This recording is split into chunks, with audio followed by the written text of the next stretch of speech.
the top end and the mids and stuff spreading out from that, and taking up the rest of the frequencies. But just to have that to control and to bring out the sides is really nice. And I found a different technique recently actually, and a different plugin that I use. This one's kind of become more redundant, although I still absolutely love it. I've then gone into, this is hilarious when you get to this point, I've then gone into a clip.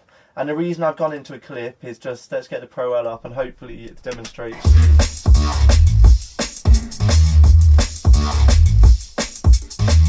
So you see, like when I take the clip off, the limiter starts to go into quite extreme measures. And I'm not saying that this is kind of helping, you know, sort of me not limit or clip to extreme amounts, because I'm still doing the same over the sum of all of these different limiters and clipping plugins or whatever. But what it does is it makes it so that the limiter, which is like an intelligent limiter, and it's also obviously, like I said, a limiter, it makes sure that it's not dealing with actually like too much, which I think like over limiting can be kind of interesting, but can cause a lot of artifacts, because a lot more is going on in terms of your attack and release and the intelligent circuitry in there. So I try to clip that before if I think the peaks are too much, so that the peaks are clipped, but then there's still some dynamic range to play with there for then to the limiter to bring up. And on this one actually, again, what I've done is a weird little technique that I kind of started playing around with for a bit. I don't do it as much anymore, but I've actually just done a full fast attack, a fast release, and then a little bit of that. So again, it's just rounding actually like the fronts of the sound. I'm not saying that's like necessarily what you want to do, but I love that sound. It sounds kind of like more tape than when you've got the attack longer, allowing the signal to clip more in this particular plugin, which adds a lot more of a sharper, blockier front end, because you're allowing that first part to clip through before it starts ducking down the signal.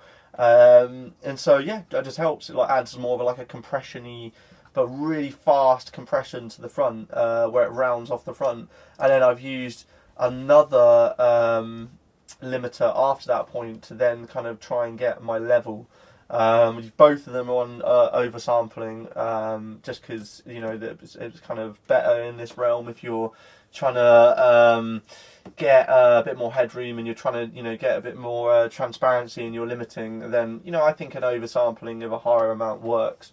Is important, especially for mastering. And this last one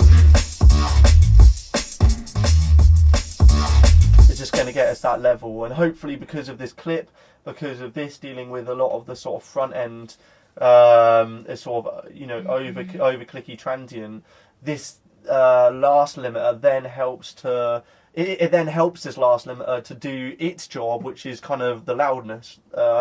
This is boosting up the level a lot more, and I can't remember what someone kind of called this whole technique, but apparently there is like kind of like a name for it now, where you're kind of using the best parts of different limiters, or best parts of the same limiter in stages, to then achieve hopefully a better sound than just the one.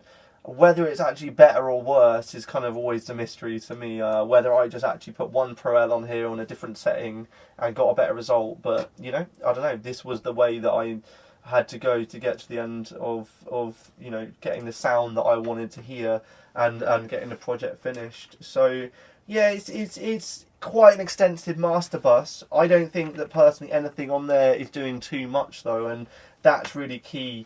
And in the middle of it all, you know, there's a bit more EQing, just to sort of focus in the sound and just make it a bit more. I think the Alicia especially has got some really nice frequencies and